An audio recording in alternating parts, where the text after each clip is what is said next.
আসসালামু আলাইকুম। সুপ্রিয় শিক্ষার্থীরা, ইকোনমিক্স অনলাইন ক্লাসে তোমাদের স্বাগতম। আশা করছি তোমরা যে যেখানেই আছো ভালো আছো, সুস্থ আছো। আমি নাজনীন সুলতানা সুমা, প্রভাষক, অর্থনীতি বিভাগ। আমি আজকে আবারও তোমাদের সামনে চলে এসেছি নতুন একটি টপিকস নিয়ে। তো আসলে ইতিমধ্যে আমরা অনেকগুলো ক্লাস করেছি।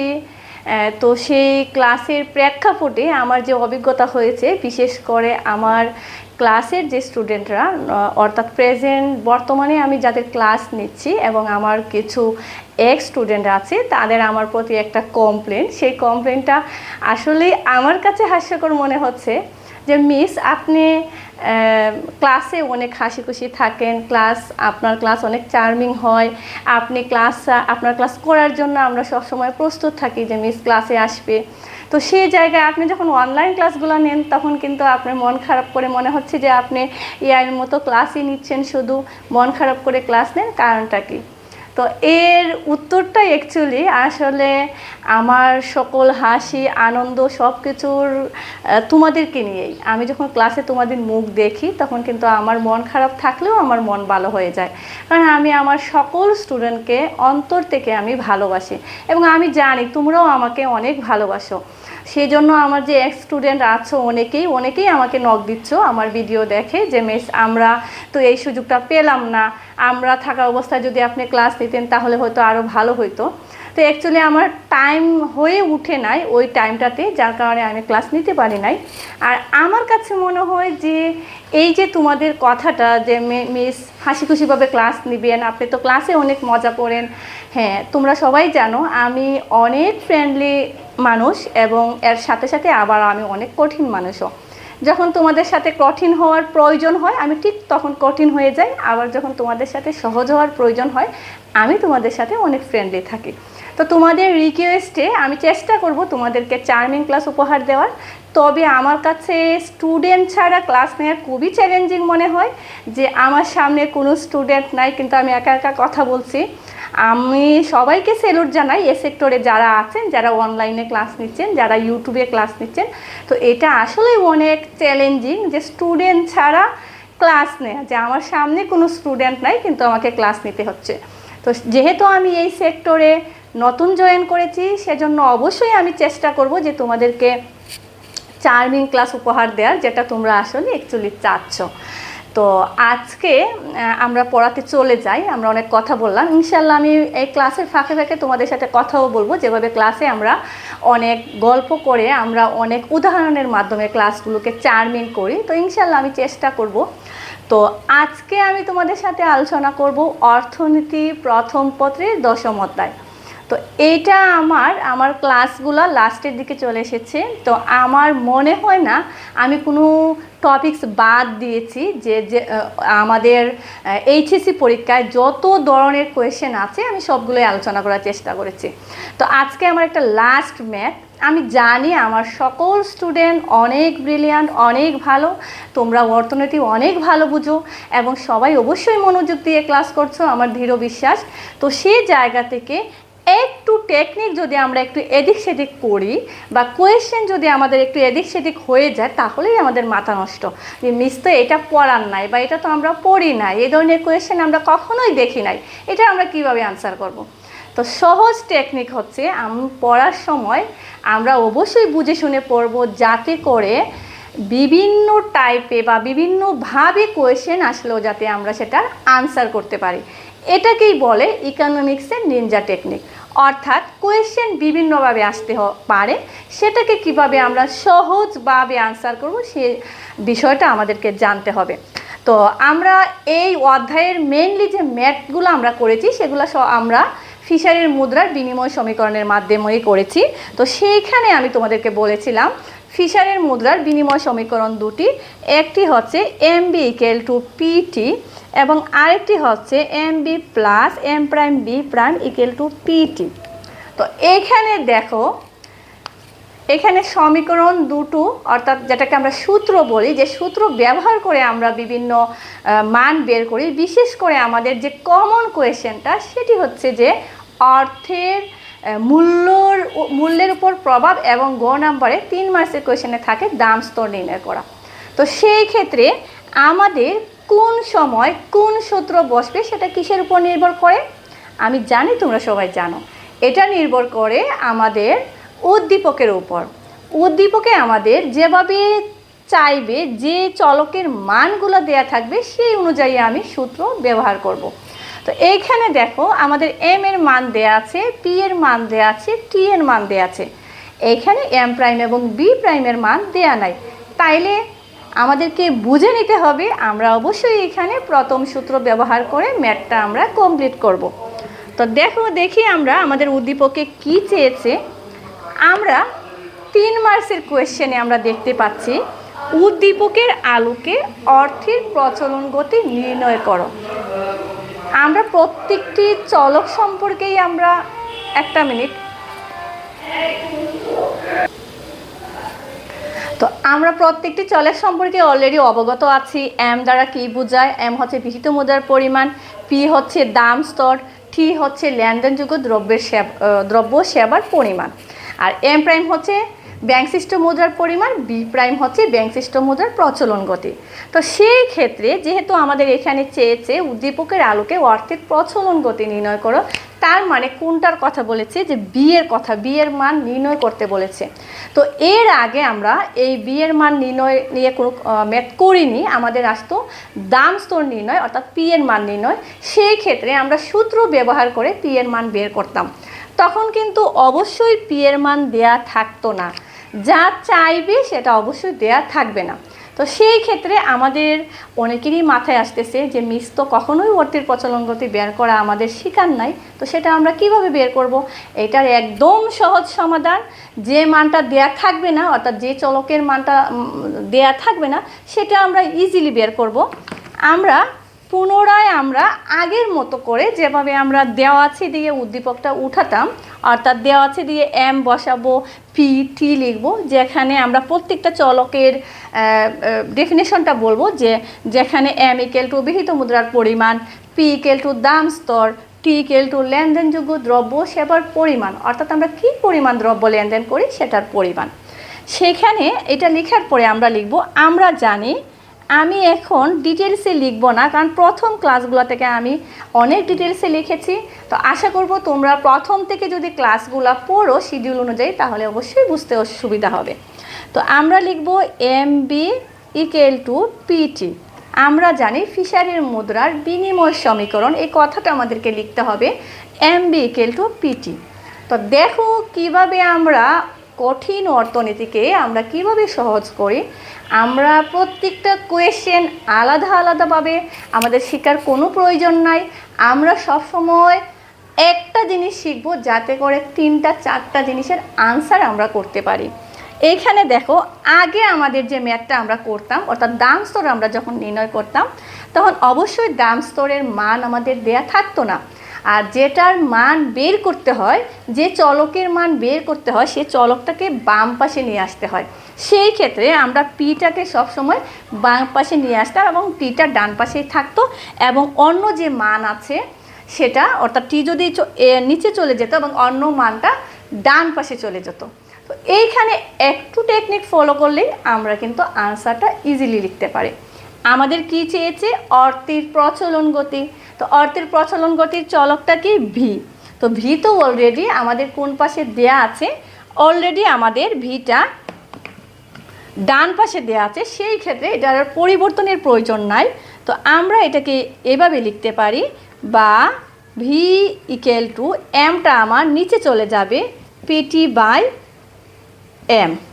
এখন দেখো কত সহজ করে আমরা ম্যাথটা করে ফেলছি, মাত্র 2 মিনিটের কাজ এটি। পি এর মান যেহেতু দেয়া আছে, আমরা পি হচ্ছে 80 ইন্টু টি এর মান দেয়া আছে 500, নিচে হচ্ছে এম এর মান দেয়া আছে 10,000। তো এখন আমরা ভি সমান 80 এবং 500 গুণ করে আমরা পেয়ে গেলাম 40,000 এবং নিচে 10,000। তাইলে আমরা 40,000কে যদি 10,000 দিয়ে ভাগ করি, তাহলে ভি সমান 4। অর্থাৎ প্রচলন গতি আমরা এখানে লিখব, অর্থাৎ অর্থের উদ্দীপক অনুযায়ী অর্থের প্রচলন গতি ভি ইকুয়াল টু 4। শেষ, আমাদের 3 মার্কসের কোয়েশ্চেন এখানেই শেষ। তো আমরা যদি এইভাবে 3 মার্কসের কোয়েশ্চেন যদি আমরা এইভাবে লিখি তাহলে অবশ্যই আমরা 3-এর মধ্যে 3 পাবো। এখানে আমি আরেকটি কথা বলে রাখি, যদি আমাদেরকে এখানে এম এর মান বের করতে বলতো বা বিহিত মুদ্রার পরিমাণ কত, সেই ক্ষেত্রে অবশ্যই এম এর মান দেয়া থাকবে না। অর্থাৎ আমাদের যেটা বের করতে বলবে, যে চলকের মান বের করতে বলবে, সেটা অবশ্যই দেয়া থাকবে না। সেই ক্ষেত্রে যে চলকগুলোর মান দেয়া আছে সেই চলকগুলোর উপর নির্ভর করে আমরা সূত্রটা বসাবো এবং সূত্র বসিয়ে আমরা একদম সচরাচর যে নিয়মে ম্যাথ করি সেভাবেই করব। তো আশা করছি এই ম্যাথে তোমাদের আর কোনো কনফিউশন নাই। এ ধরনের ম্যাথ যদি আসে অবশ্যই আমরা সেটা করতে পারবো। এখন আমরা দেখি ঘ নাম্বারে কি বলা হয়েছে। তো ঘ নাম্বারে আমরা দেখতে পাচ্ছি অর্থের পরিমাণ 20,000 টাকা হলে অর্থের পরিমাণ মানে হচ্ছে এই যে এম এর পরিমাণের কথা বলা হয়েছে বিহিত মুদ্রা। আমাদের বিহিত মুদ্রার সংজ্ঞা আমি তোমাদেরকে বলেছি, অর্থাৎ দেশের সরকার কর্তৃক প্রচলিত সকল প্রকার মুদ্রাকে আমরা বিহিত মুদ্রা বলি। অর্থাৎ যে টাকাটা আমরা প্রতিনিয়ত ব্যবহার করি সেটাই হচ্ছে বিহিত মুদ্রা। সেই ক্ষেত্রে এম হচ্ছে অর্থের পরিমাণ মানেই হচ্ছে বিহিত মুদ্রা। তো অর্থের পরিমাণ 20,000 টাকা হলে অর্থের মূল্যের উপর কীরূপ প্রভাব পড়বে। আমি তোমাদের আগেও বলেছি, আমরা ম্যাথ করার আগেই আমরা আনসারটা জানি। কিভাবে জানি? আমরা এটাকে মাথায় নিব যে অ্যাকচুয়ালি আমরা যেহেতু সব টেকনিক আমরা জানি, যে যদি দেশে অর্থের পরিমাণ বেড়ে যায় সেই ক্ষেত্রে কি হবে, বা অর্থের পরিমাণ বাড়া মানে হচ্ছে অর্থের যোগান বেড়ে যাওয়া। যদি অর্থের যোগান বেড়ে যায় তাহলে মানুষের হাতের ক্রয় ক্ষমতা বেড়ে যাবে, এবং যদি মানুষের হাতের ক্রয় ক্ষমতা বেড়ে যায় সেই ক্ষেত্রে আমাদের উৎপাদন যদি সেই অনুযায়ী না হয় তাহলে কি হবে, দাম স্তর বেড়ে যাবে, অর্থাৎ বাজারে দাম বেড়ে যাবে। সেই ক্ষেত্রে যখনই দাম বেড়ে যাবে তখনই হচ্ছে অর্থের মূল্য কমে যাবে। আর এই জিনিসটা তো আমরা প্রতিনিয়ত ফেস করি। আমরা দিন দিন কিন্তু দাম স্তর বাড়ছে, কমছে না কিন্তু। অর্থাৎ আমাদের দেশের প্রেক্ষাপটে যদি আমরা বলি, আমাদের দেশের কথা যদি আমরা বলি, আমরা দেখছি প্রতিনিয়ত দাম বাড়ছে, যাকে বলা হয় মুদ্রাস্ফীতি। অর্থাৎ আমাদের দেশে মুদ্রাস্ফীতি চলমান। সেই জায়গা থেকে আমরা যখন বাজারে কোনো জিনিস কিনতে যাই, বাজার থেকে এসেই কিন্তু আমাদের মাথা নষ্ট, যে জিনিসপত্রের এত বেশি দাম, টাকার কোনো মূল্যই নাই। এই কথাটা কিন্তু আমরা প্রতিনিয়ত প্রতিটা সেক্টরে আমরা ইউজ করি, যে টাকার কোনো মূল্যই নাই। তার মানে কি, জিনিসপত্রের এত দাম বেড়েছে, টাকার কোনো মূল্যই নেই। তো সেই জায়গায় তার মানে কি, দাম স্তর বাড়লে অর্থের মূল্য কমে যায়। এটা তো আমাদের মুখস্থ করার কোনো বিষয় না, এটা হচ্ছে সচরাচর আমরা যে জিনিসটা ফেস করি সেটা। তো আমি তোমাদের সব সময় বলি, অর্থনীতি হচ্ছে বাস্তব ভিত্তিক, অর্থাৎ আমরা বাস্তবে যেটা সব সময় ফেস করি সেটা নিয়েই অর্থনীতি। আর আমরা যদি বাস্তবের সাথে প্রতিনিয়ত মিল রেখে অর্থনীতিটা অনুধাবন করার চেষ্টা করি তাহলে এটা আমার কাছে কোনো বিষয়ই না। তো সেই জায়গায় আগে যদি আমাদের অর্থের পরিমাণ 10,000 টাকা হয়, এখন যদি অর্থের পরিমাণ বেড়ে 20,000 টাকা হয়, তাহলে অর্থের মূল্যের উপর কীরূপ প্রভাব পড়বে। সেই ক্ষেত্রে আমাকে কিন্তু দাম স্তরের কোনো কথা বলে নাই, কি বলেছে, অর্থের মূল্যের উপর কীরূপ প্রভাব পড়বে। তো অর্থের মূল্য কিসের উপর নির্ভর করে? অবশ্যই দাম স্তরের উপর নির্ভর করে। সেই ক্ষেত্রে প্রথমে আমাদেরকে বের করতে হবে দাম স্তর। আর আমরা জানি যদি অর্থের পরিমাণ বেড়ে যায় দাম স্তর বাড়বে, আর দাম স্তর বাড়লে অর্থের মূল্য কমে যাবে। তার মানে কি, আমরা আনসারটা করার আগেই আমরা আনসার জানি। সেই ক্ষেত্রে আমাদের কাছে সবচেয়ে বড় প্লাস পয়েন্ট হচ্ছে, যদি কোনো কারণে আমাদের ক্যালকুলেশনের ভুল হয় সেই ভুলটা আমরা ইজিলি বের করতে পারবো। কারণ আমরা জানি এখানে আগে 10,000 টাকা ছিল অর্থের পরিমাণ, এখন 20,000 হয়েছে। যখন 20,000 হবে তখন দাম স্তর অবশ্যই বাড়বে, আর দাম স্তর বাড়লে অর্থের মূল্য কমে যাবে। তো চলো আমরা দেখি কিভাবে আমরা এটা করব। তো এখানে আমি আরেকটা কথা আবার বলি, কারণ আমি এই কথাটা হয়তো বা যারা কন্টিনিউয়াসলি তোমরা ভিডিও দেখছো, অর্থাৎ একটার পর একটা ভিডিও দেখে শেষ করছো, তাদের কাছে এটা কমন কথা মনে হবে, কিন্তু যারা মাঝখান থেকে ভিডিও দেখো তাদেরকে উদ্দেশ্যে আমি আবারও বলবো যে প্রভাব মানেই কি, আগেরটাও আমাকে জানতে হবে, পরেরটাও জানতে হবে। সাপোজ ধরো আমাদের অনেক স্টুডেন্ট, তোমরা যারা ঢাকার বাহির থেকে আসো ঢাকায় পড়াশোনা করতে, তারা অনেকেই মেসে থাকো। তো মেসের অবশ্যই আমরা জানি খাবার দাবারে একটু সমস্যা হয়, যে কমন প্রবলেমটা তোমরা সবসময় ফেস করো যে মিস আমি অ্যাকচুয়ালি ক্লাসে তোমাদেরকে শুধু পড়াইও না, তোমাদের সবসময় আমি ভালো মন্দ খোঁজ নেওয়ার চেষ্টা করি, যে বাবা খাওয়া দাওয়া করে আসছো কিনা, বা বাবা খাওয়া দাওয়া করে তারপর কলেজে আসবে, বা মেসে তোমাদের ভালো খাবার দেয় কি না, যে হোস্টেলে তুমি থাকো সেখানে ভালো খাবার দেয় কি না। তো সেই ক্ষেত্রে তোমাদের যারা ফ্যামিলির সাথে থাকো না তাদের একটা কমন কোয়েশ্চেন, কমন আনসার যে মিস খাবারটা ভালো হয় না, বা মেসের খাবারটা আমি খেতে পারি না। তো সেটা অবশ্যই আমার কাছে খুবই কষ্টদায়ক, যে এত ইন্টারমিডিয়েটের একটা বাচ্চা বাহিরে থাকে, সে খাবার দাবারের কষ্ট করছে। তো সেই ক্ষেত্রে অনেকেই তোমরা সেই গ্রাম থেকে যখন প্রথমে শহরে আসো, তুমি যে স্বাস্থ্য সবল দেহ নিয়ে শহরে আসো, কিন্তু ওইখানে ম্যাচের খাবার বা হোস্টেলের খাবার খাওয়ার পরে তোমার স্বাস্থ্যটা একটু খারাপ হয়ে যায়। তো এখন সাপোজ ধরো আমাদের কলেজ বন্ধ হয়ে গেল, সেটা পূজার ছুটি হতে পারে, ঈদের ছুটি হতে পারে, বা ভ্যাকেশন হতে পারে, আমাদের যে ডিসেম্বরে যে বন্ধটা হয়। তো সেই জায়গায় তোমরা বাড়িতে চলে গেলা, বাড়ি থেকে আসার পর যখন আবার পুনরায় আমরা ক্লাসে ফেরত আসি, তখন তোমাকে দেখে হয়তো বা আমি বললাম বা আরেকজন জিজ্ঞেস করলো যে পূজার পরে বা বন্ধের পরে তোমার স্বাস্থ্যের উপর কেমন প্রভাব পড়েছে।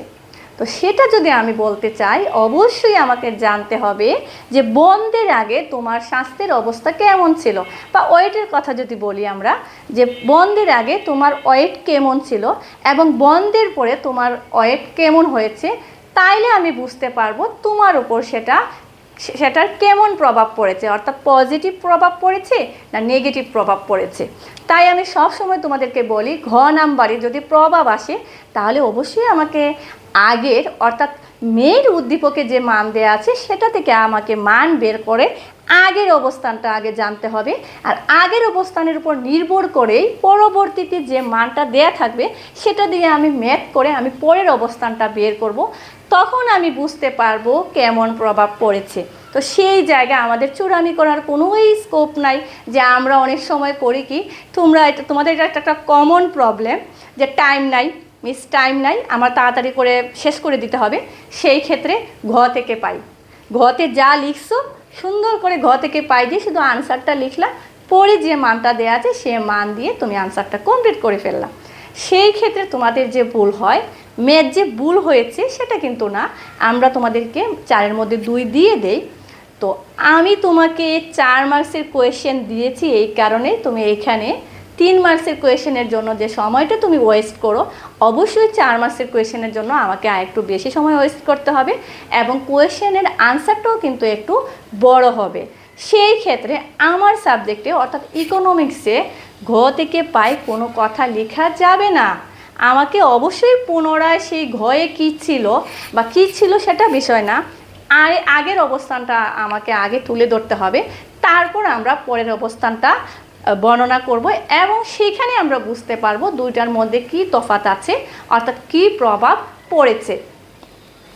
তো চলো এখন আমরা যদি অর্থের পরিমাণ 20,000 টাকা হলে অর্থের মূল্যের উপর কীরূপ প্রভাব পড়বে সেটা যদি আমরা জানতে চাই, অবশ্যই আমাদের প্রথমে উদ্দীপকে যে মান দেয়া আছে সেটা থেকে আমাকে কি করতে হবে, আগে পি এর মান অর্থাৎ দাম সোর বের করতে হবে, অর্থের মূল্য বের করতে হবে, তারপর আমরা মান পরিবর্তন করে আমরা দেখব যে অর্থের মূল্যের উপর কীরূপ প্রভাব পড়ে।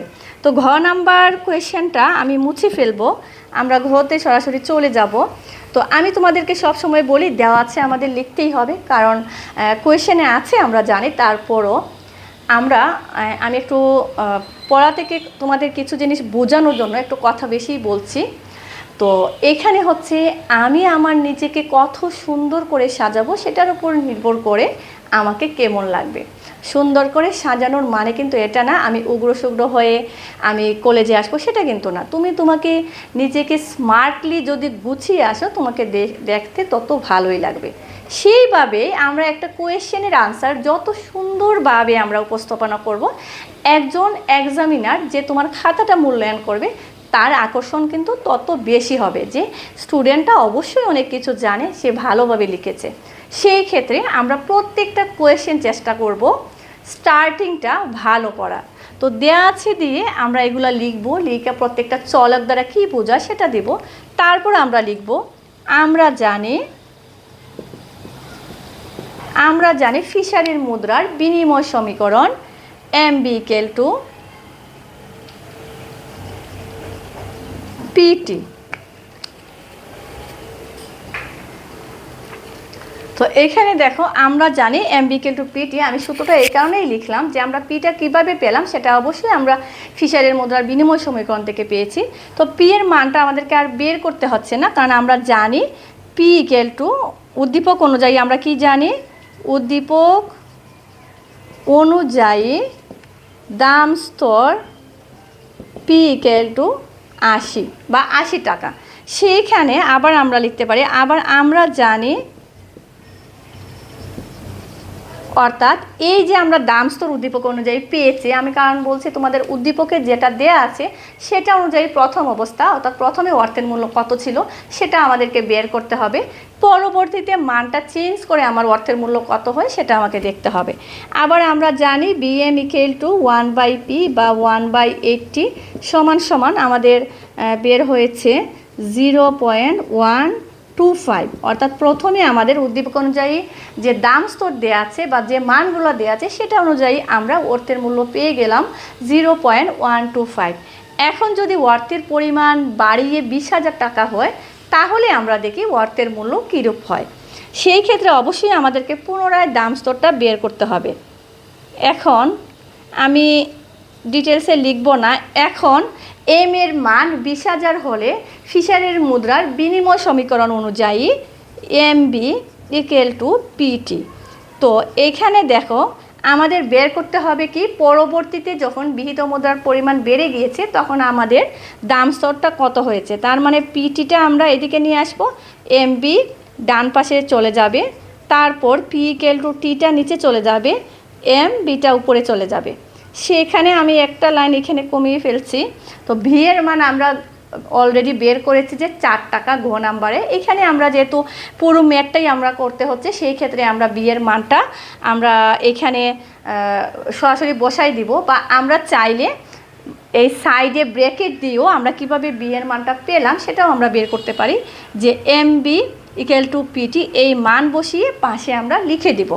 তো সেইখানে আমি জানি তোমরা সবাই এখন অলরেডি এতগুলো আমরা ক্লাস করেছি, এই সম্পর্কে তোমাদের মোটামুটি ধারণা হয়ে গেছে। তো এত ডিটেলসে আমাকে এখন আর বলতে হচ্ছে না, জাস্ট কোয়েশ্চেনগুলো কতভাবে আসে সেটাই শুধু আমি আলোচনা করছি।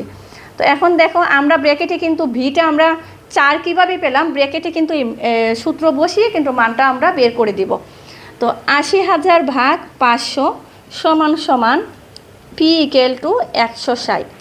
এখন দেখো আমি তোমাদেরকে বলেছিলাম যখনই অর্থের মূল্য বেড়ে যাবে, যখনই আমাদের অর্থের পরিমাণ বেড়ে যাবে সাথে সাথে কিন্তু আমাদের দাম স্তর বেড়ে যাবে। তো আমাদের দাম স্তর আমরা কত পাচ্ছি, 160। আগে আমাদের দাম স্তর কত ছিল, 80।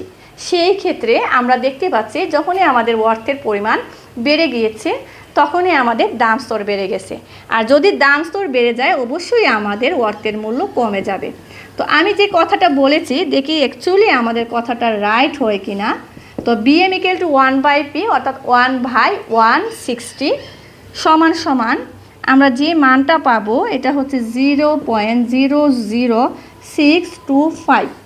অর্থাৎ আমরা দেখতে পাচ্ছি প্রথমে অর্থের মূল্য ছিল 0.125 এবং পরবর্তীতে অর্থের পরিমাণ বাড়ার পরে আমাদের অর্থের মূল্য হয়েছে 0.00625। তার মানে অবশ্যই আমাদের অর্থের মূল্য কমেছে। তো এখানে আমরা এইভাবে লিখব, অর্থের পরিমাণ 20,000 টাকা হলে নতুন দাম স্তর P = 160 হয়, যা পূর্বের দাম স্তর অর্থাৎ 80 তুলনায় কম, এবং সেই ক্ষেত্রে অর্থের মূল্য পূর্বের তুলনায় কমে। অর্থাৎ পূর্বে ছিল আমার 0.125 এবং পরবর্তীতে হয়েছে 0.00625। অর্থাৎ অর্থের যোগান বাড়লে অর্থের মূল্য কমে যায়, অর্থের যোগান কমলে অর্থের মূল্য বেড়ে যায়। এই কথাটাই আমরা এইভাবে আলোচনা করব। তো আশা করছি তোমরা সবাই ক্লাসটি অনেক ভালোভাবে বুঝতে পেরেছো। তো ইনশাল্লাহ নতুন একটি টপিকস নিয়ে তোমাদের সামনে আমি আবারও চলে আসব।